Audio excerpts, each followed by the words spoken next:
Ayan, magandang hapon mga kabre. Welcome ulit sa ating YouTube channel at ito yung update natin sa ating ginawang kubo. Ito na. Bali, kunti na lang yung tatapusin ko. Bali doon na lang sa gilid. Ayan. Yung may butas na yun. Ayan, may natutulog na sa pamangkin ko. At temporary muna yung trapal na kuliblo. Dahil baka mag-umulan mamaya. Bali 9 days ko to ginawa nang ako lang mag-isa. Ayun mga kabre, so update lang tayo dahil wala pa tayong laot. Yan, bali dito na rin ako matutulog mga kabre. Kagabi 5 days na din ako natutulog dito. Yan, nilipat na yung mga halaman doon sa kabilang kubo. Ayan, dalawa. So ganyan lang yan mga kabre. Yan, ganyan yung kanya, yung pagkaayos. Yan. At lagyan ko na din ng mga kawayan sa taas para lagyan ng atip. Ayan, pakita natin. Ayan. Ito, para lagyan ng atip. At kanina naglinis kami para malinis tingnan at hindi magulo. Ayan. Ayan, update lang tayo. Sulit yung paggagawa natin. Ang daming matutulugan na pesto. Ayan. Ang dalawa yan.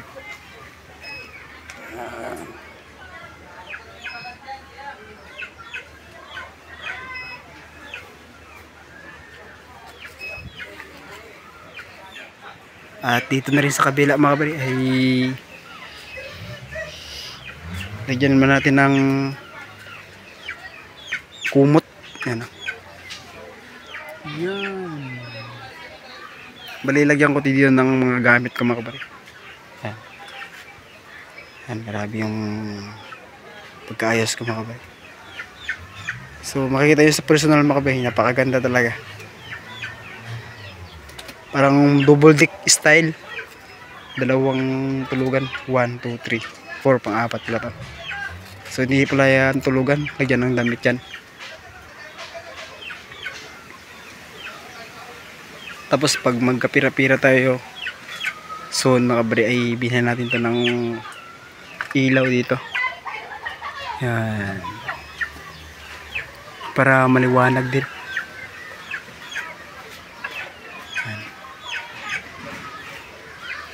At bali ito, kaya ko ginawa to sa kabila dahil ito ay sirain na dito. Nagyan din ng mga damit pang sinampay pag nag-ulan. Bali pag gawin na to yung bahay ni ate, so wala pa, nag-ipon pa sa atin ng pang bili ng materyales niya mga bari. Yan. So almost 4 years to mga kabate. So pinalitan na ng trapal. Bali nipa pala to nakaraan. So ako din nagawa nito, dalawa kami ni Papa. Sulit din yung paggagawa nito dahil dito na kami natutulog at kumain at daming lagyan ng masampay gamit. Ito yung mga gamit ko sa pang vlog. Andyan lahat mga kabe. Sa loob. Bali yung pana dito. So hindi lang nang ni Brian Fishing TV. Yan, sira-sira na din mga pre sa gilid. So bali si Papa dito nagtutulog pag gabi. So bali pag ginawa na to yung bahay, lipat na siguro si Papa dito sa kabila. Ayaw kasi ni Papa sa loob mga kabali dahil yun nga, sobrang init pag gabi. So dito na pag gabi na, malamig kasi yung kawayan. Ayan, okay.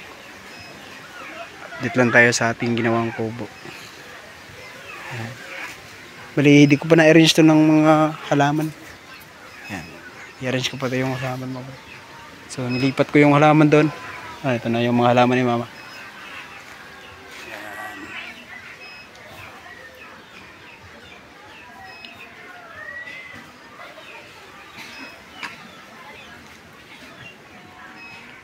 Ayan mga kabre, so update.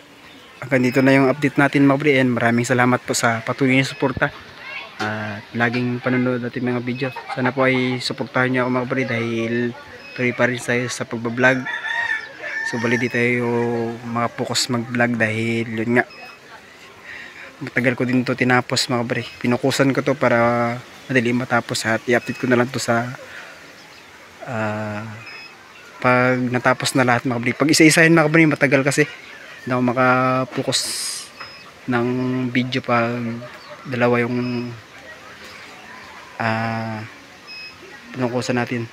Ayan, in-update ko lang kayo para alam nyo mga kabre ano ba yung natapos sa ating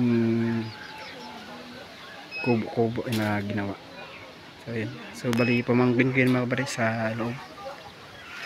Ayan, sure yung pakagawa.